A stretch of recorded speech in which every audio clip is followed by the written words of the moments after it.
Halo sahabat setia Kismis, jumpa lagi dengan gua Mr. Manyun. Nah, kali ini gua akan mengangkat kisah yang aku alami sendiri. Tepatnya di Banjarnegara. Sebelum aku mulai bercerita, buat kalian yang suka kisah-kisah mistis, horor, ataupun hobi mencari hal-hal yang mistis, jangan lupa tekan like, subscribe channel ini, dan aktifkan tombol loncengnya.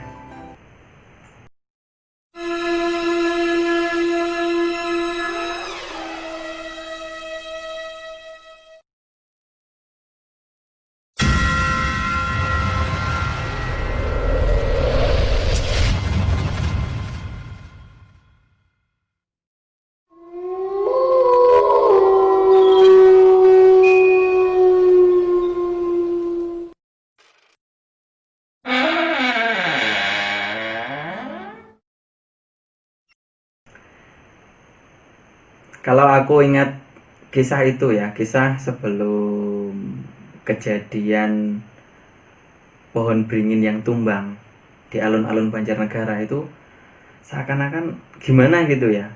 Karena aku bukan orang Banjarnegara asli, juga temenku yang namanya Wahyu itu juga bukan asli Banjar, dia orang Jogja. Tapi kok kenapa harus kita yang dikasih firasat itu? Ya menurut aku sih itu firasat kayak pertanda gitu loh, bahwa kalau besok itu akan terjadi tragedi ini loh tuh. Nah, jadi awal mula ceritanya tuh gini. Temanku yang namanya Wahyu itu kan udah ditugaskan sama kantor itu, dia kerjanya itu di Jogja. Kemudian aku di Banjar. Kita udah nggak saling ketemu, udah lama lah nggak ketemu. Tiba-tiba dari kantor memang dia itu disuruh nyelesain tugas selama 1 minggu di Banjarnegara. Nah, dia inget kan ada aku di Banjarnegara, kemudian dia malam-malam nyamperin aku ke kantor, ya kurang lebih jam 9 malam dia ke kantor. Kemudian biasalah layaknya kita ketemu sama teman lama ya, mestinya kita ngobrol, sharing, terus makan bareng kan gitu. Begitu juga yang kita alami waktu itu.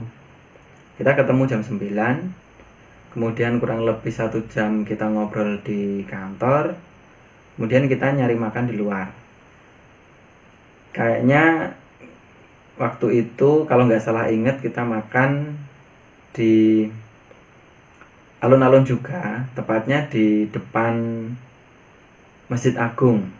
Waktu itu kita ngobrol sambil makan pecel lele kalau nggak salah. Ya kita makannya pecel lele di situ. Kalau kondisi sekarang sih mungkin udah steril ya, steril, nggak ada yang dagang atau nggak ada yang buka warung di situ. Tapi waktu memang kejadian itu tahun 2017, tepatnya di bulan apa juga aku juga lupa. Yang jelas kita makan di situ ya, kita makan, ngobrol, kurang lebih jam setengah 12 itu kita mulai keluar dari warung itu. Kita kan bingung tuh, ketemu sama temen kok cuma sebentar tok ngobrol gitu, masa ditinggal pulang terus tidur, kan kayaknya kok kurang gitu ya, kurang puas ketemu sama teman lama. Kemudian kita inisiatif untuk cobalah kita muter alun-alun. Kita masuk mobil, kita muter alun-alun, kayaknya 2 kali kalau nggak salah ingat. Kita jalan pelan gitu, wah kita ngapain ya, kita ngapain, wah mau cari hiburan itu kok wah udah tutup semua. Kemudian kita mutusin kita duduk ngobrol ngerokok di alun-alun juga, tepatnya di depan kantor pengadilan kalau nggak salah ingat. Di situ ada pohon beringin, tapi nggak segede yang di dekat masjid ya. Jadi pohon beringin itu kecil, ada tempat duduknya di bawahnya. Kita duduk di situ, kita ngobrol. Kemudian selang 15 menit lah kita ngobrol di situ, tiba-tiba ada cewek datang. Cewek itu cuma sendiri. datang dari arah Tugu. Nah, di situ kan sebelah alun-alun itu kan ada Tugu. Terus depannya lagi ada BRI. Nah, cewek itu nggak tahu datangnya dari mana ya tepatnya ya. Yang jelas itu dari arah situ datang. Dia itu rambutnya pendek sebahu, sama bajunya itu warnanya kalau nggak salah inget ya kayak blaster gitu ya, hitam putih. Kemudian dia pakai celana 4/6. Dia jalan ya, memang setahu kita itu manusia ya, seorang cewek yang memang dia baru main atau apalah, tapi kok herannya kenapa kok sendirian. Nah, ketika kita ngobrol, cewek itu datang. Cewek itu bilang kalau, "Mas, aku minta rokok 1 batang aja." Terus kita kasih kan, kita juga bawa rokok, kita juga ngerokok, kita kasih, "Oh ini Mbak," gitu. Terus dia nyalain rokoknya, kemudian kita tawarin tuh tempat duduk, mau di tengah, mau di pinggir atau di mana. Ya udah sini Mbak duduk. Tapi dianya nggak mau, dianya maunya berdiri. Aku sama temanku yang namanya Wahyu itu tetap duduk. Tapi yang jadi aneh sama cewek itu, dia itu ngomongnya itu seakan-akan kayak nggak nyambung gitu, kayak ngelantur gitu loh. Tapi kalau apa jangan-jangan cewek ini mabuk atau gimana ya? Sepertinya enggak, karena intonasi ngobrolnya juga enak, jelas, cuman nggak nyambung gitu aja. Jadi apa yang diomongin kita itu nggak paham. Contoh gini, dia waktu itu tuh curhat, "Mas, aku mau curhat boleh nggak?" "Boleh," gitu. Lah temanku ini yang Wahyu ini biasa kan, otaknya memang ngeres sih. Kalau ada cewek sendiri malam ya udah biasa kan, hasrat lelaki ya kayak gitu. Tapi ya terlepas dari itu semua, kita mikir bahwa oh ternyata cewek ini tuh memang cewek baik-baik kan gitu. Tapi ngapain kok malam-malam sendiri, sedangkan yang lainnya pada bergerombol, ada yang makan, ada yang nongkrong ya banyak orang lah. Tapi ini cewek kok sendiri tengah malam. Terus dia cerita, dia curhatnya itu aneh. Dia bilang, "Itu loh, apa cowokku itu udah aku putus kok ngikutin aku terus." Lah, aku sama Wahyu itu kan bingung ya. Ngikutin gimana maksudnya, Mbak? Neror atau gimana? Iya, dia neror. Nerornya gimana? Ya enggak tuh, pokoknya buntutin aku terus gitu. Dia bilang gitu.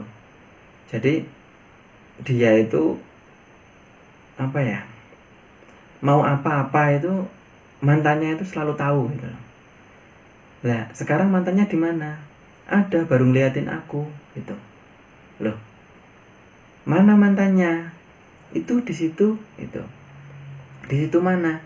Itu loh di dekat pohon besar itu, pohon yang beringin yang besar itu loh. Nah, dia itu cewek itu nunjukin pohon yang siang harinya itu yang tumbang itu tadi. Tapi posisi malam itu kan memang masih utuh ya. Posisinya pohon itu masih berdiri kokoh. Padahal di situ nggak ada orang. Di bawahnya pohon juga nggak ada orang. Yang nongkrong itu juga nggak ada pohon itu waktu itu. Wah aneh loh, mana nggak ada orang tuh. Ya masnya nggak lihat sih, masnya nggak lihat itu di situ mantanmu itu sendiri apa ada temannya? Banyak mas temannya.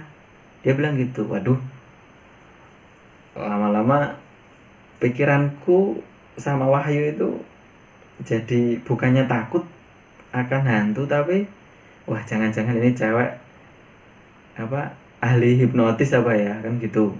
Jadi kita itu langsung ngamanin barang-barang gitu loh, dompet kita raba di saku, terus kemudian tas, wah tadi tasku mana ya, jangan-jangan ini mau hipnotis ya, mau nipu atau gimana gitu ya. Tapi ternyata enggak, yang jelas barang-barang kita waktu itu udah kita amanin lah. Nah terus dia cerita, loh apa, Masnya nggak takut apa di sini? Dia tanya gitu sama aku.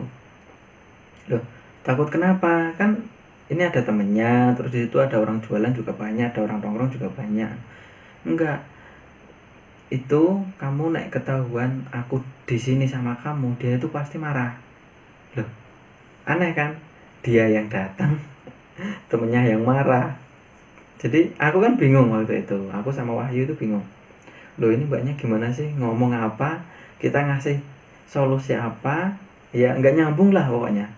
Karena yang diomongin itu sesuatu hal yang nggak bisa kita lihat. Nah, lambat laun merinding ya waktu itu. Dia ngobrolin masalah mantannya itu, kita lambat laun kok waduh, kok merinding juga ya, ini cewek ini apa ya kan gitu. Terus aku tanya, loh temenmu itu mana? Lah kenapa kok marah? Itu temenku itu banyak di situ. Lah kenapa apa? Aku tanya, kenapa kamu nggak gabung? Enggak, aku itu dikucilkan. Aku nggak mau sama mereka. Mereka itu jahat. Dia bilang gitu. Oh, mereka yang mana sih? Bingung terus. Pokoknya sampai Wahyu itu diem ya, diem tapi kadang sambil nyubit aku loh. Mbak udah gitu loh. Udah yuk kita pulang, udah kita pulang. Wahyu bilang gitu. Oh, sebentar, sebentar. Coba ini cewek ini tuh mau apa sebenarnya? Terus aku tanyain lagi, temanmu itu banyak, ada ceweknya berapa, cowoknya berapa? Ada cewek dua, terus semuanya cowok. Dia bilang gitu. Ceweknya itu pakai daster, masa nggak kelihatan sih dari sini? Dia bilang gitu. Aduh, padahal dari sudut pandang tempatku ya, buat duduk itu ya, dari sudut pandangku itu nggak kelihatan kalau di bawah pohon itu ada apa, banyak cowok terus sama ada dua cewek pakai daster lagi. Itu nggak ada di situ. Terus aduh, ini gimana ini? Lambat laun, wah, gua punya pikiran bahwa kalau cewek ini tuh cewek nggak bener gitu ya, nggak bener dalam arti ya, apa sih ini cewek, mungkin orang gila atau gimana ya waktu itu. Terus habis itu dia rokoknya habis, dia pamit pulang, kita juga pamit pulang. Udah yuk, udah malam, kita pulang. Nah, kamu mau pulang kemana? Cewek itu tak tanyain. Aku pulang ke situ, rumahku ke situ. Lah kamu aslinya mana? Dia bilangnya itu Bandung. Ya memang logatnya itu logat Bandung si cewek itu tadi. Kayak ke Sunda-Sunda kayak gimana gitu, tapi cuma ya pakai bahasa Indonesia biasa, tapi memang kalau aku rasa ya bukan asli Banjar dia memang. Kemudian dia jalan, kita kan pakai mobil tuh, pakai mobil dia jalan apa ya, ke arah Tugu, ke arah Tugu. Kemudian aku sama Wahyu ngikutin dari belakang. Nah dia kan nyebrang tuh, nyebrang sampai Tugu. Nah di situ kan lampu merah ya, lampu merah. Kemudian kita belok ke kanan, jadi muterin Tugu itu loh, muterin Tugu. Ketika udah ngelewatin Tugu, kita nengok ke kanan itu, nengokin cewek itu loh. Oh itu kok nggak nyebrang-nyebrang, ngelanjutin apa ya, ngelanjutin jalannya itu kan. Kemudian kita tengok les gitu, kok nggak ada cewek itu gitu loh. Padahal baru separuh nyebrang sampai Tugu. Kemudian kita di depannya ya, berarti ya di depannya kita ke kanan, kok cewek itu tiba-tiba nggak ada. Terus kita kaget dan masih penasaran ya, kenapa cewek itu kok hilang. Kita muterin alun-alun lagi, dan dari depan BRI kemudian ke kanan, terus Masjid Agung, muter lagi belok ke kanan, ke Tugu lagi, emang nggak ada cewek itu. Aduh, kalau inget itu mah jadi merinding sekali malah. Terus kita juga nggak tahu ya kalau siangnya memang ada tragedi pohon beringin yang paling gede itu tumbang. Terus keesokan harinya kita rutinitas kerja biasa. Wahyu juga pulang ke Jogja, aku juga rutinitas kerjaku. Waktu itu aku memang ngerasa ngantuk ya, sempet jam berapa itu hujan, udah mulai gerimis ya, ada angin, memang anginnya agak kencang. Nah, siang itu kan aku tidur ya, memang kecapean, malamnya juga ketemu sama Wahyu itu, kita ngobrol sampai malam. Itu aku tidur, kemudian bangun tidur itu tepatnya jam berapa, aku juga lupa. Itu memang kondisinya habis hujan ya, habis hujan angin. Kemudian temanku yang ada di kantor itu bilang kalau apa ngeliatin gambar-gambar gitu loh dari WhatsApp. Oh, itu bro, itu apa gambar-gambar pohon beringin yang ada di alun-alun itu tumbang gitu. Tadi ada angin gede gitu, bilangnya gitu sama temen yang ada di kantor. Terus aku ingat kejadian tadi malam waktu itu. Oh iya ya, apa tiba-tiba aku ingat sama muka si cewek itu. Wih, jangan-jangan cewek itu emang bukan pure manusia ya.